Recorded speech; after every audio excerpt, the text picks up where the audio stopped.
Unified pension योजना म्हणजे काय? पात्रता, फायदे आणि परतावा. मायाश्री आचार्य यांनी दिलेली माहिती. केंद्र सरकारने 24 ऑगस्ट 2024 रोजी युनिफाईड पेन्शन योजना सुरू केली. UPS योजना 1 एप्रिल 2025 पासून लागू केली जाईल आणि 23 लाख केंद्र सरकारच्या कर्मचाऱ्यांना लाभ मिळण्याची अपेक्षा आहे.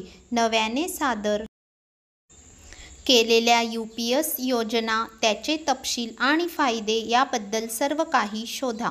युनिफाईड पेन्शन योजना म्हणजे काय?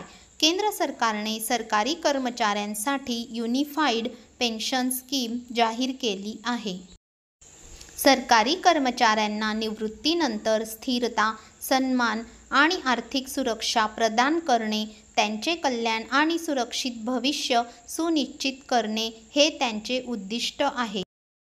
सध्या सरकारी कर्मचारी राष्ट्रीय पेन्शन प्रणाली अंतर्गत येतात. या कर्मचाऱ्यांना NPS चालू ठेवण्याचा किंवा UPS योजनेवर स्विच करण्याचा पर्याय आहे. तथापि, एकदा कर्मचाऱ्यांनी UPS निवडले की निर्णय अंतिम असतो आणि तो मागे घेता येत नाही. राज्य सरकार देखील राज्य सरकारी कर्मचाऱ्यांसाठी UPS योजना स्वीकारू शकतात आणि लागू करू शकतात. UPS योजना करणारे महाराष्ट्र हे पहिले राज्य आहे. महाराष्ट्र मंत्रिमंडळाने 25 ऑगस्ट 2024 रोजी राज्य सरकारी कर्मचाऱ्यांसाठी UPS योजना लागू करण्याचा निर्णय घेतला.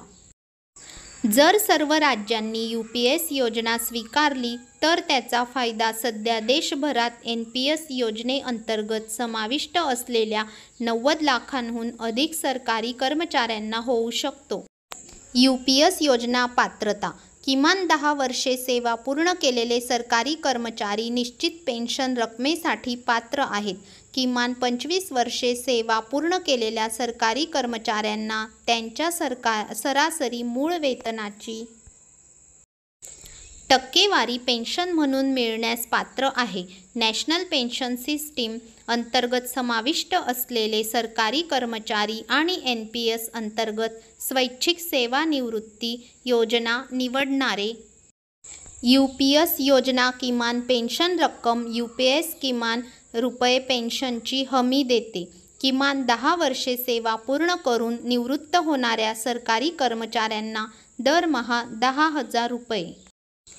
UPS योजनेचे फायदे. खात्रीशीर पेन्शन. सेवानिवृत्त कर्मचाऱ्यांना निवृत्तीच्या आधी 12 महिन्यात त्यांच्या सरासरी मूळ वेतनाच्या 50% पेन्शन मिळेल.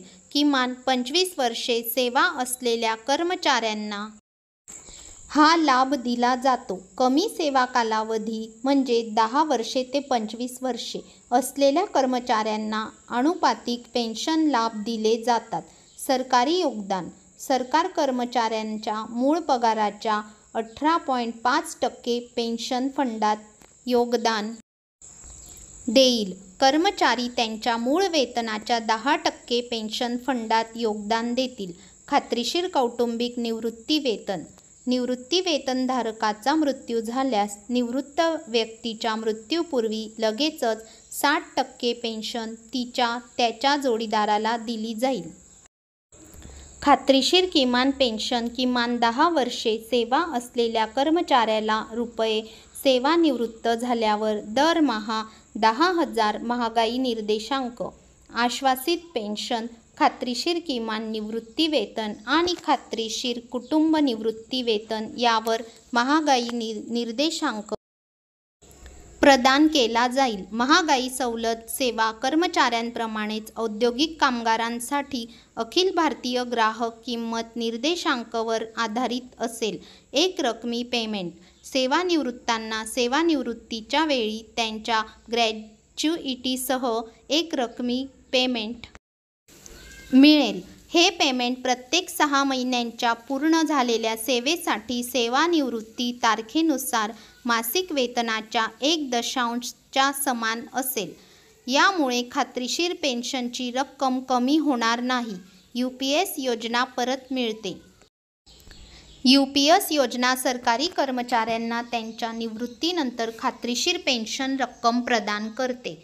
नियोक्ते मूळ वेतन प्लस महागाई भत्त्याच्या 18.5% योगदान देतील, तर कर्मचारी प्रत्येक महिन्याला मूळ वेतन प्लस महागाई भत्त्याच्या 10% योगदान देतील.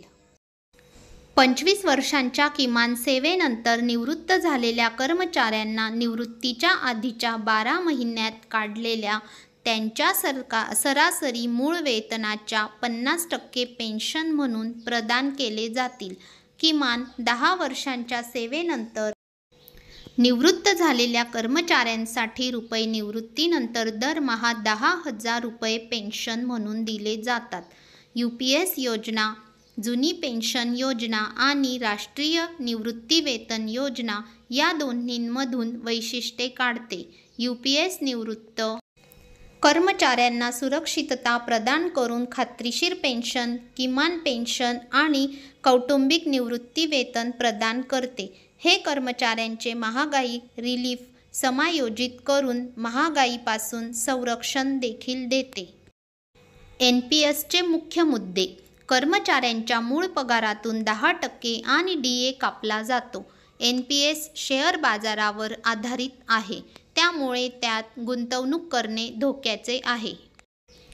याशिवाय काही परिस्थितींमध्ये करही भरावा लागतो. 6 महिन्यानंतर मिळणाऱ्या महागाई भत्त्याची तरतूद नाही. निवृत्तीनंतर निश्चित पेन्शनची हमी नाही, तर हे ॲन्युइटीवर अवलंबून असते. कर्मचाऱ्यांना मूळ वेतनाच्या 10% योगदान द्यावे लागते. यामध्ये सरकार आपला 14% हिस्सा देते.